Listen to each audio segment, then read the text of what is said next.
Hi friends, നമുക്കിന്ന് നല്ല tasty ആയിട്ടുള്ള ഞണ്ട് റോസ്റ്റ് ഉണ്ടാക്കാം.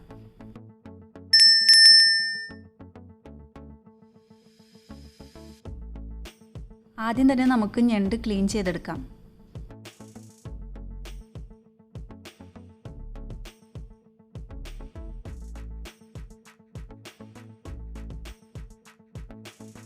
ഇത് ഏകദേശം 1 കിലോ ഞണ്ടുണ്ടാവും.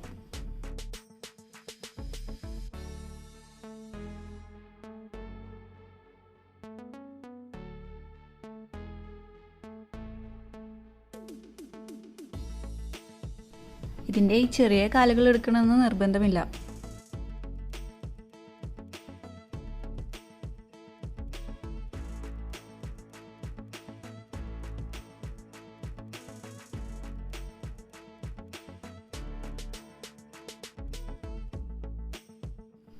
എല്ലാതും ഇതുപോലെ നന്നായി ക്ലീൻ ചെയ്തെടുക്കാം.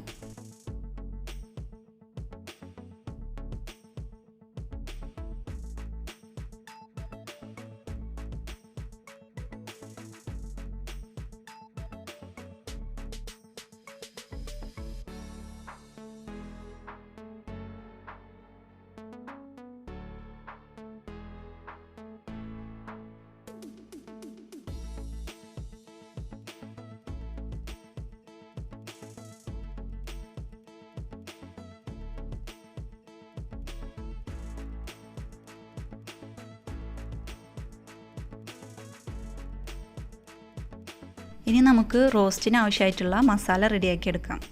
ഒരു പാൻ വെച്ച് ചൂടാവുമ്പോൾ അതിലേക്ക് ആവശ്യത്തിന് ഓയിൽ ഒഴിച്ചു കൊടുക്കാം. ഞാനിവിടെ വെളിച്ചെണ്ണയാണ് ഉപയോഗിക്കുന്നത്.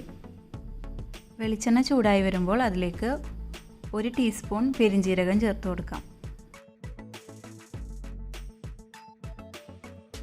ജീരകം ഒന്ന് പൊട്ടി വരുമ്പോൾ അതിലേക്ക് 4 സവാള സ്ലൈസ് ചെയ്തത് കൂടി ചേർത്ത് കൊടുക്കാം.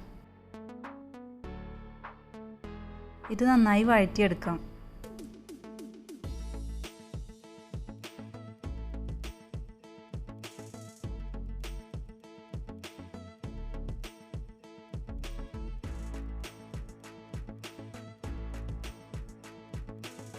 ഇനി ഇതിലേക്ക് ആവശ്യത്തിന് ഉപ്പ്,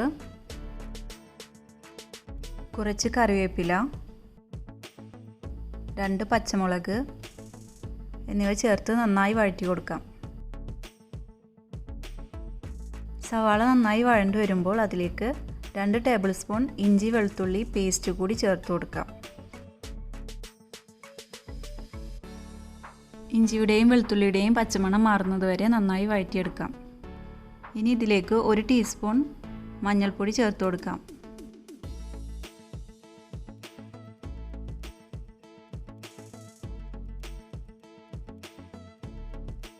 അടുത്തതായി നമ്മുടെ മെയിൻ ഇൻഗ്രീഡിയൻ്റ് ആയ 3 ടീസ്പൂൺ കുരുമുളക് പൊടി, 1.5 ടീസ്പൂൺ പെരിഞ്ജീരകം പൊടിച്ചത്, 1 ടീസ്പൂൺ ഗരം മസാല, 2 ടീസ്പൂൺ മല്ലിപ്പൊടി, ഇതെല്ലാം കൂടി പച്ചമണം മാറുന്നത് വരെ നന്നായി വഴറ്റിയെടുക്കാം. പൊടികളുടെ പച്ചമണം മാറിയതിന് ശേഷം നമുക്ക് തക്കാളി ചേർത്ത് കൊടുക്കാം. ഞാനിവിടെ 1 തക്കാളിയാണ് ഉപയോഗിക്കുന്നത്. തക്കാളിയും മസാലയും കൂടി ഒന്ന് മിക്സ് ചെയ്തെടുക്കാം. മുളക് പൊടിയേക്കാളും കുരുമുളക് ചേർക്കുന്നതാണ് നമ്മുടെ ഞണ്ട് റോസ്റ്റിന് ഏറ്റവും കൂടുതൽ ടേസ്റ്റ്. ഇനി അതിലേക്ക് 1/2 കപ്പ് വെള്ളം കൂടി ചേർത്ത് മിക്സ് ചെയ്ത് അടച്ചു വെച്ച് വേവിച്ചെടുക്കാം.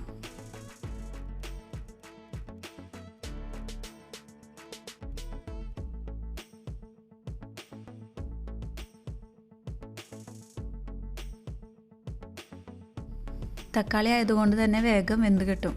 നമ്മുടെ മസാല ഇപ്പോൾ റെഡി ആയിട്ടുണ്ട്.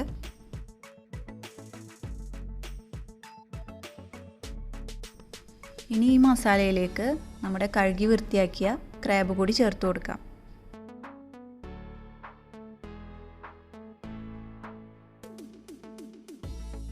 ഈ മസാല എല്ലാം ക്രാബിൻ്റെ എല്ലാ ഭാഗത്തും എത്തുന്ന വിധത്തിൽ മിക്സ് ചെയ്തെടുക്കാം. ഇനി ഇത് അടച്ചു വെച്ച് മീഡിയം ഫ്ലെയിമിൽ കുക്ക് ചെയ്തെടുക്കാം.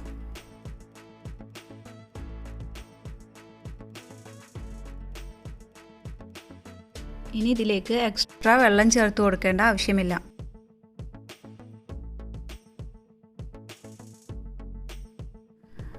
നമ്മുടെ ക്രാബ് ഇപ്പോൾ പകുതി വേവായിട്ടുണ്ട്. ക്രാബിൽ നിന്നൊക്കെ വെള്ളം ഇറങ്ങി വന്നിട്ടുണ്ട്.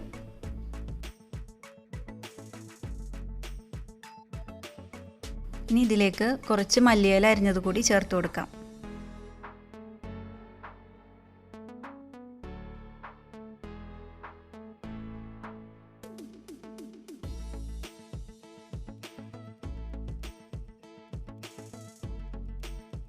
അടുത്തതായി ഇതിലേക്ക് 1/2 കപ്പ് കട്ടിയുള്ള തേങ്ങാപ്പാൽ കൂടി ചേർത്ത് കൊടുക്കാം.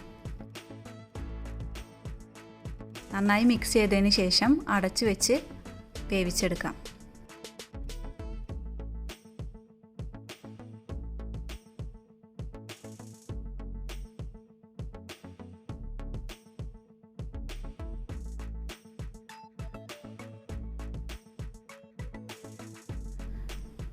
നമ്മുടെ വളരെ ടേസ്റ്റി ആയിട്ടുള്ള ക്രാബ് റോസ്റ്റ് റെഡി.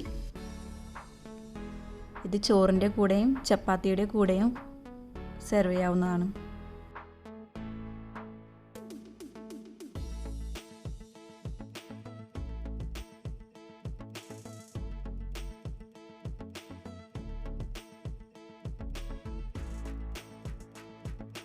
ഇനി ഇതുപോലത്തെ അടിപൊളി റെസിപ്പി ആയിട്ട് നെക്സ്റ്റ് ടൈം കാണാം.